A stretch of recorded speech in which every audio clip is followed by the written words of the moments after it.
pernah ditangkap Abang pernah ditangkap? oleh pejuang Palestina. Saya pernah diinterogasi oleh militer Palestina. Saya pernah dijadikan sasaran tembak oleh pihak Israel. NPC akan bekerja sama dengan PPMI dalam rangka menghadirkan balai pengobatan gratis bagi mahasiswa Indonesia yang ada di Mesir. Allah Subhanahu wa taala mengizinkan, atau ini menjadi takdir Allah, saya berada di Palestina. Manfaatnya itu sangat luar biasa. Halo teman-teman semua, kembali lagi bersama saya Rivaldo di PodMe, podcast bareng PPMI Mesir TV. Nah, senang sekali pada kesempatan kali ini kita sudah bersama seorang yang sungguh luar biasa, sosok yang sangat inspiratif tentunya, seorang aktivis kemanusiaan yang berada di Palestina. Kita sambut Bang Abdillah Onim. Terima kasih. Bang Onim, apa kabar? Baik, alhamdulillah. Alhamdulillah. Nah, bagi teman-teman nih yang belum tahu, Bang Abdillah Onim atau yang kerap disapa Bang Onim, ini adalah seorang putra asli Maluku Utara.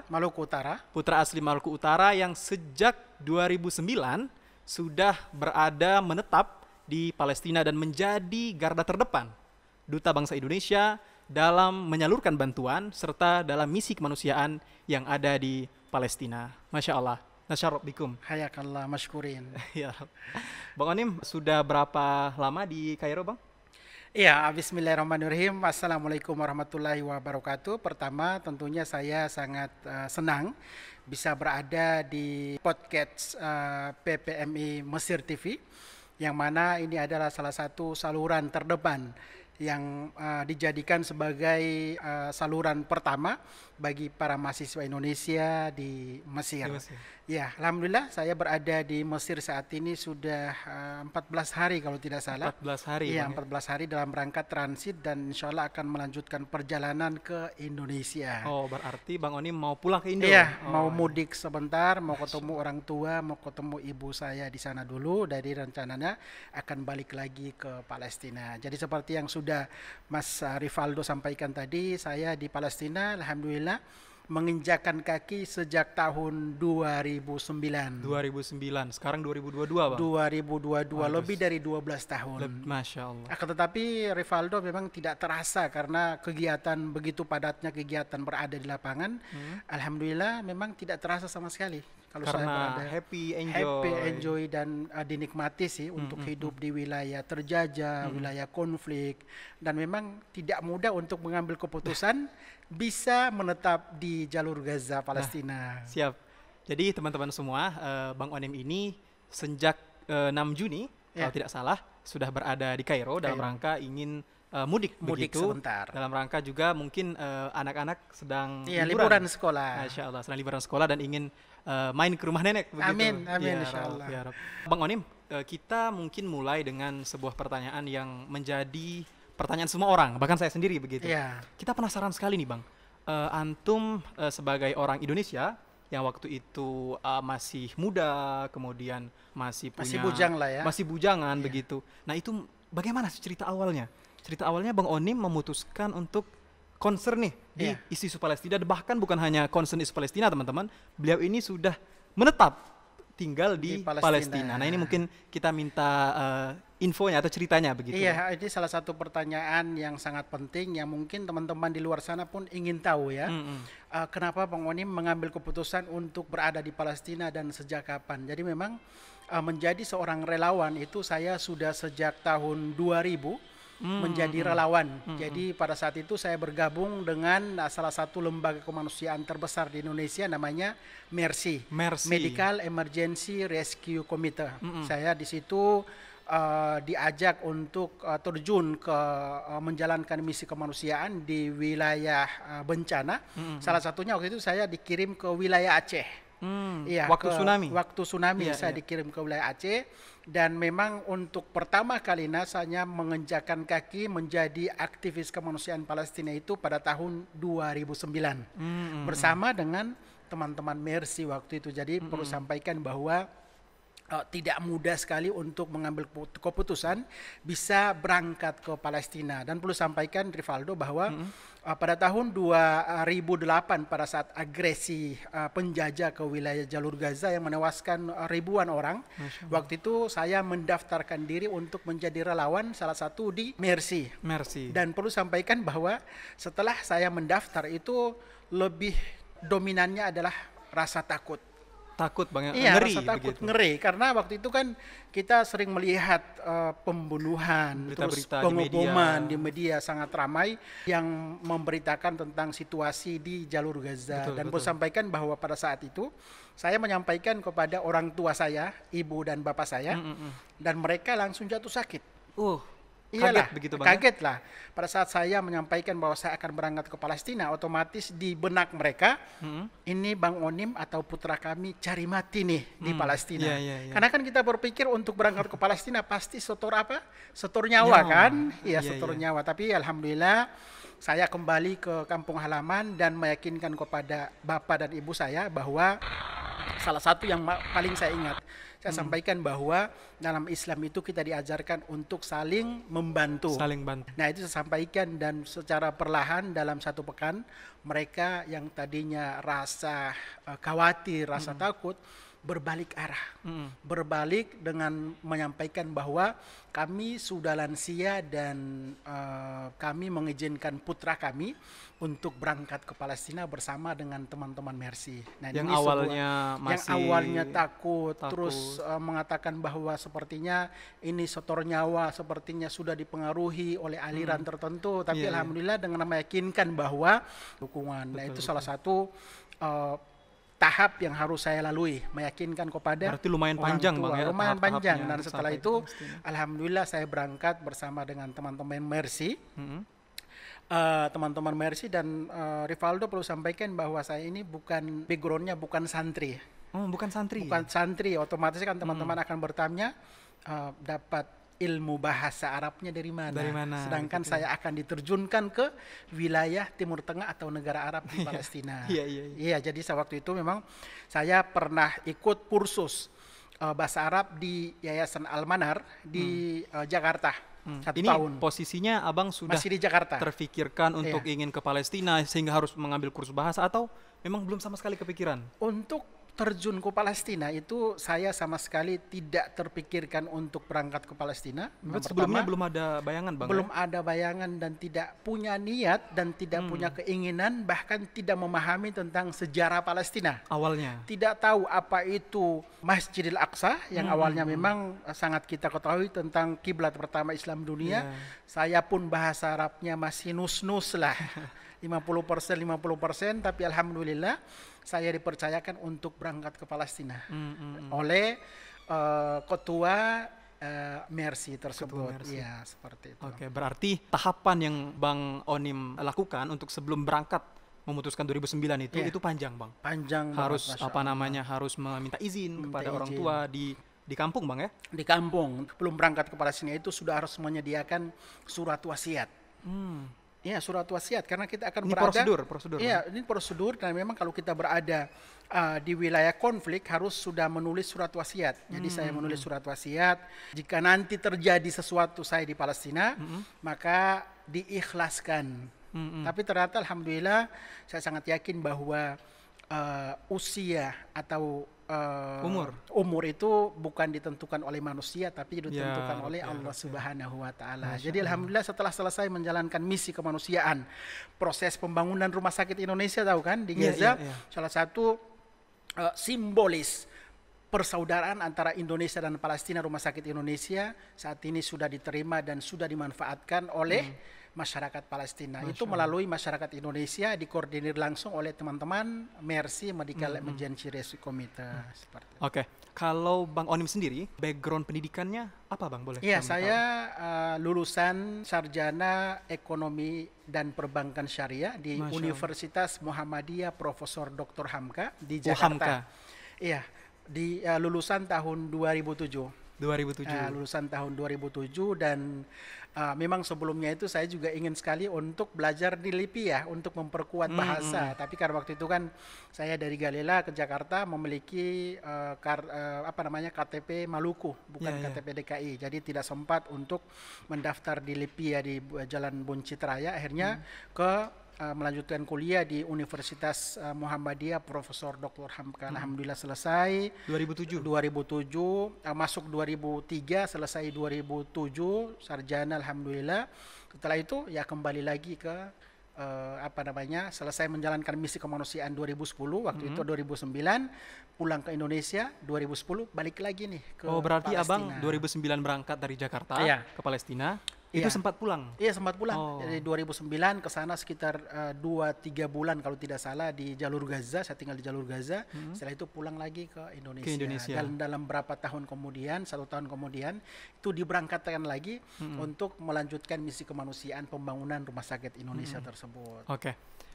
Itu singkatnya cerita yang agak membuat kita menggigil, ngeri begitu, dan juga terharu mendengar bagaimana perjuangan Bang Onim bisa sampai ke titik sekarang yang tentunya itu penuh dengan perjuangan dan juga tahapan yang luar biasa begitu. Untuk Bang Onim sendiri, nah itu kan Bang Onim 2009 berangkat dari Jakarta ke Palestina, misi kemanusiaan di bawah organisasi Mercy namanya, kemudian pulang ke Indonesia. Nah kemudian berangkat lagi ke Palestina. 2010. Nah pertanyaannya, apa yang menyebabkan Bang Onim mantap hatinya itu untuk udah deh saya bakal menetap di sini, saya bakal menyedekahkan umur saya begitu di Palestina ini, itu apa sebenarnya? Rivaldo perlu sampaikan bahwa untuk menjadi seorang relawan atau seorang aktivis itu kita harus memiliki sense of humanity. Tidak hanya atau tidak cukup dengan menyerahkan bantuan selesai, akan tetapi bagaimana caranya tahapan kita menyerahkan dan kita merasakan penderitaan mereka itu sangat penting. Betul.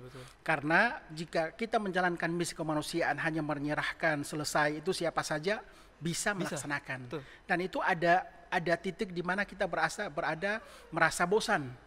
Akan tetapi kita memiliki sense of humanity dalam situasi apapun, dalam waktu berapa lama pun kita akan menikmati menjalankan misi kemanusiaan tersebut karena kita merasa bahwa kita menjadi kepanjangan tangan untuk menyalurkan bantuan tersebut. Jadi ibaratnya kita menjadi jembatan kemanusiaan bagi masyarakat atau orang-orang yang membutuhkan yang berada di wilayah konflik atau di wilayah bencana. Itu yang pertama. Yang kedua, tentang kenapa harus berangkat lagi ke Palestina. Saya juga sebenarnya sampai sekarang itu tidak memahami kok sepertinya ada magnet yang menarik Bang Onim untuk bisa kembali lagi ke Palestina. Ternyata setelah kesini itu saya sadar dan tahu bahwa ternyata Allah Subhanahu Wa Taala mengizinkan atau ini menjadi takdir Allah saya berada di Palestina, manfaatnya itu sangat luar biasa. Yang pertama seperti yang antum katakan tadi, menjadi duta kemanusiaan. Yang kedua menjadi mata dan telinganya masyarakat Indonesia untuk mendapatkan informasi dari Palestina. Yang ketiga, bagi media-media di Indonesia mereka punya kesempatan besar untuk mendapatkan informasi dengan melakukan siaran atau live dengan Bang Onim. Yang keempat, banyak sekali para donatur atau muslim Indonesia itu punya wadah untuk menitipkan amanah mereka untuk diserahkan kepada saudara-saudara kita di Palestina. Karena sampai saat ini kan saya tinggalnya di Palestina. Jadi bolak-balik kegiatan saya pun saya publish di media sosial saya, baik di YouTube, Instagram, di Facebook, di Twitter dan lain-lain. Dan masyarakat Indonesia sangat puas dengan apa yang saya lakukan di sana, khususnya Muslim Indonesia yang peduli terhadap saudara-saudara kita di Palestina. Itu puncaknya, alhamdulillah manfaatnya sangat luar biasa. Manfaat dari Indonesia ke Palestina dan dari Palestina ke Indonesia. Berarti itu. Memang teman-teman semua, Bang Onim ini bukan hanya sekedar pemberi atau penyalur donatur, donasi begitu, bukan. Tapi beliau ini memang real begitu, seorang aktivis kemanusiaan yang kalau kita mau enjoy dalam melakukan sesuatu itu, apakah tadi Bang? Punya harus sense of humanity. Iya, punya kepekaan terhadap kemanusiaan. Iya, itu harus dipunyai oleh seluruh aktivis yang memang harus ikut merasakan apa yang dirasakan oleh orang yang kita bantu begitu Bang ya. Oke, luar biasa sekali ya teman-teman ya. Nah, Bang Onim ini kita tahu, teman-teman yang mungkin masih belum begitu tahu, bahwasanya beliau adalah penerima piagam penghargaan dari Wakil Menteri Kebudayaan dari Otoritas Palestina. Oh, Masya Allah. Tepuk tangan dulu untuk Bang Onim. Masya Allah. Terima kasih. Ini mungkin adalah orang Indonesia pertama yang menerima penghargaan langsung. Itu resmi Bang ya? Iya. Itu boleh diceritakan bagaimana? Karena gini, kita Indonesia kan pernah dijajah lebih dari 350 tahun. Ya, Belanda sama Jepang. Iya. Palestina baru lebih dari 70 tahun. Oh, lebih lama Indonesia? Lebih lama Indonesia. Saya selalu memanfaatkan momen hari ulang tahun kemerdekaan Republik Indonesia, mengibarkan bendera, membaca teks proklamasi, itu saya laksanakan di Palestina, dan pertama kali putra Indonesia berhasil menggelar upacara kemerdekaan Indonesia di Palestina adalah alhamdulillah Bang Onim, yang dihadiri oleh para pejabat, dihadiri oleh faksi Fatah sama faksi Hamas. Nah, di momen tersebut saya sampaikan bahwa kami Indonesia pernah dijajah lebih dari 350 tahun, kuncinya adalah kami bersatu. Sedangkan di Palestina sampai saat ini kan mereka masih ada konflik internal. Nah, saya sampaikan di momen tersebut salah satunya adalah menjadi wadah silaturahim antara berbagai faksi. Dan saya sampaikan bahwa salah satu faktor kalian masih terjajah karena masih ada konflik internal antara faksi politik yang ada di Palestina. Dan saya juga selalu memunculkan kegiatan-kegiatan kemanusiaan saya, dan saya sampaikan kepada faksi bahwa Bang Onim hadir di Palestina bukan untuk satu faksi. Akan tetapi Bang Onim hadir di Palestina atas nama bangsa Indonesia untuk masyarakat Palestina. Sekali lagi kita beri tepuk tangan untuk Bang Onim. Alhamdulillah. Dan itu meyakinkan kepada faksi politik di Palestina itu tidak mudah. Karena mereka mengatakan bahwa kalau antum berada di wilayah sini, otomatis antum sudah harus berafiliasi dengan partai tertentu. Saya katakan bahwa mereka mengatakan itu. Memang harus seperti itu. Kedua-duanya. Iya, tapi saya yakinkan sekali lagi bahwa Bang Onim ini orang Indonesia, bukan orang Palestina. Bang Onim ini bukan dari dari komunitas tertentu atau harokat tertentu, atau faksi tertentu, organisasi tertentu, tapi murni Indonesia dan berada di sini dalam rangka menjadi mata dan telinganya masyarakat Indonesia. Itu butuh waktu sekitar 7 tahun untuk meyakinkan kepada mereka. Butuh waktu kepada mereka. Yang pertama, saya pernah ditangkap. Abang pernah ditangkap? Oleh pejuang Palestina. Saya pernah diinterogasi oleh militer Palestina. Saya pernah dijadikan sasaran tembak oleh pihak Israel. Jadi ada 3 yang harus saya lewati. Akan tetapi selalu saya yakinkan bahwa saya di sana bukan pejuang Palestina, saya tidak berafiliasi, saya murni menjalankan misi kemanusiaan atas nama Indonesia. Dengan sendirinya mereka, oh ternyata antum ini atas nama Indonesia dan murni dan tidak berafiliasi kepada partai tertentu. Nah, saat ini mungkin satu-satunya warga Indonesia yang bebas beraktivitas di lapangan adalah Bang Onim. Abang bebas untuk untuk beraktivitas siang maupun malam, karena mereka sudah tahu bahwa setiap kali Bang Onim keluar pasti ada manfaat yang akan diserahkan atau diterima oleh masyarakat Palestina. Alhamdulillah.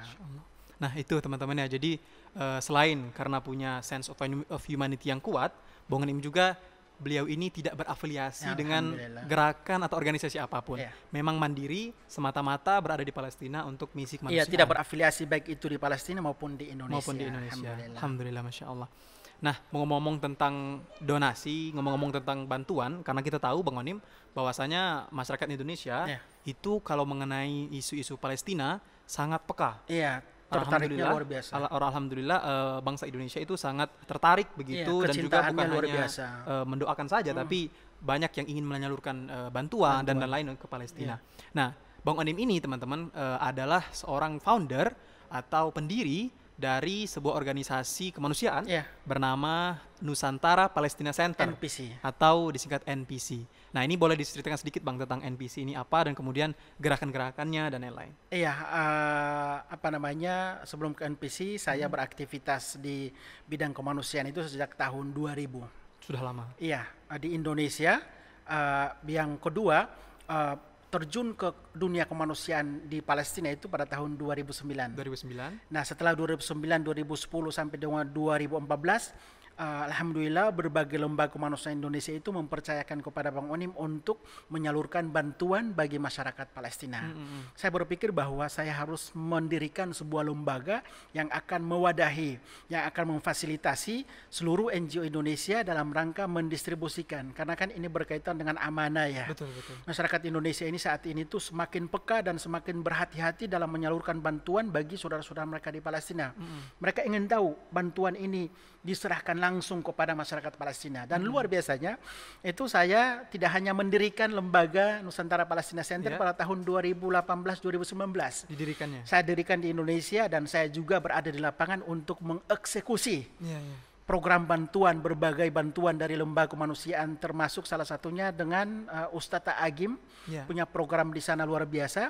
Itu alhamdulillah saya mengeksekusi langsung. DT Peduli kalau tidak salah. Iya, DT Peduli. Mereka membangun masjid dan saat ini sedang dibangun juga pabrik air minum gratis di jalur Gaza. Karena di Gaza itu krisis air minum. Coba kita bayangkan Rivaldo, 97% kandungan air di Gaza itu tidak layak konsumsi. 97%? Jadi cuma 3 dong. Tapi mau tidak mau warga Gaza itu harus mengkonsumsi air yang sudah tercemar, yang mengandung zat nitrat, mengandung zat besi. Tidak layak minum? Tidak layak diminum, tapi terpaksa dikonsumsi oleh keluarga duafa yang ada di Gaza. Kita hadirkan tuh namanya Pabrik Air Minum Indonesia, DT Peduli, Agim bersama dengan Bang Onim, NPC. Jadi alhamdulillah saat ini masyarakat Indonesia itu sudah punya wadah, yaitu NPC dan ada Bang Onim di Palestina. Langsung berada di sana. Dan memang teman-teman Indonesia itu nyaman dengan Bang Onim karena seperti yang Rivaldo katakan tadi, Bang Onim tidak berafiliasi dan tidak diwarnai dan tidak mewarnai. Jadi murni di tengah-tengah, cukup sosial kemanusiaan saja. Dan itu pun kerjaannya semakin bertambah. Jadi saya punya prinsip sosial kemanusiaan bagi saudara-saudara kita di Palestina. Akhirnya berdirilah NPC. Semoga tahun depan saya bisa membentuk NPC cabang di Palestina. Amin. Iya, dan kesempatan ini tentunya Rivaldo saya sampaikan bahwa NPC hadir di sini tidak hanya konsen di Palestina nih. Tapi alhamdulillah kami juga jika ada tragedi bencana di Indonesia, kami NPC juga turun di Indonesia. Berarti bukan hanya di Palestina, Bang? Tidak hanya di Palestina. Bahkan pada saat NPC berdiri kita juga sudah bekerja sama dengan PPMI nih. Menyerahkan bantuan bagi saudara mahasiswa Indonesia yang ada di Palestina. Langkah pertama. Langkah kedua nanti NPC akan bekerja sama dengan PPMI dalam rangka menghadirkan balai pengobatan gratis bagi mahasiswa Indonesia yang ada di Mesir. Nah, ini dia teman-teman. Di antara kejutan atau sebuah gembira bagi para mahasiswa atau mahasiswa Indonesia di Mesir yang ada di Mesir begitu. Bahwasanya insya Allah dari NPC atau Bang Onim begitu akan mengadakan kerjasama dengan PPM Mesir dalam upaya untuk mendirikan sebuah balai kesehatan atau klinik untuk mahasiswa begitu, Bang. Masya Allah, luar biasa sekali. Terima kasih, Bang. Ya, sama-sama. Itu kan menjadi tanggung jawab Bang Onim juga karena bolak-balik Palestina Mesir ya tidak hanya peduli terhadap masyarakat Palestina lah, tapi masyarakat Indonesia yang ada di Mesir pun harus dinomorsatukan. Betul.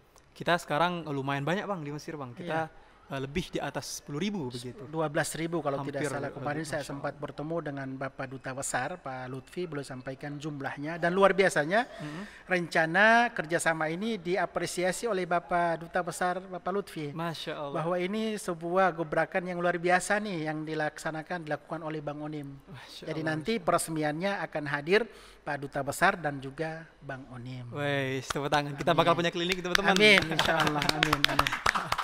Luar biasa sekali ya teman-teman semua. Kemudian Bang Onim, kita juga mau tahu nih begitu kan, Bang Onim untuk kegiatan di Palestina sendiri itu mungkin sehari-hari, kemudian apa aja yang Bang Onim lakukan bersama NPC itu bentuk kegiatannya apa saja, Bang? Iya, kami di Palestina itu alhamdulillah walaupun saya tinggal di jalur Gaza tapi eksekusi distribusi bantuannya itu tidak hanya di jalur Gaza. Seperti yang saya katakan tadi, di jalur Gaza juga ada, di Mesir juga ada bersama dengan masyarakat Indonesia, mahasiswa, dan juga di pengungsi Palestina di Jordania dan akan berangkat juga ke Libanon dalam rangka distribusi. Dan serta di Masjidil Aqsa Mubarak ada kegiatan kami di sana, di kota tua di Yerusalem. Iya, jadi tidak hanya fokus ke satu titik wilayah saja. Berarti teman-teman semua barangkali yang mau mencoba untuk berusaha untuk mengambil andil begitu, berperan dalam artian di sini ingin menyalurkan bantuan dan yang lain, tentu Nusantara Palestina Center ini sangat kita rekomendasikan karena bukan hanya donasi atau bantuan teman-teman bakal disalurkan, tapi Bang Onimnya sendiri itu ada di sana waktu itu.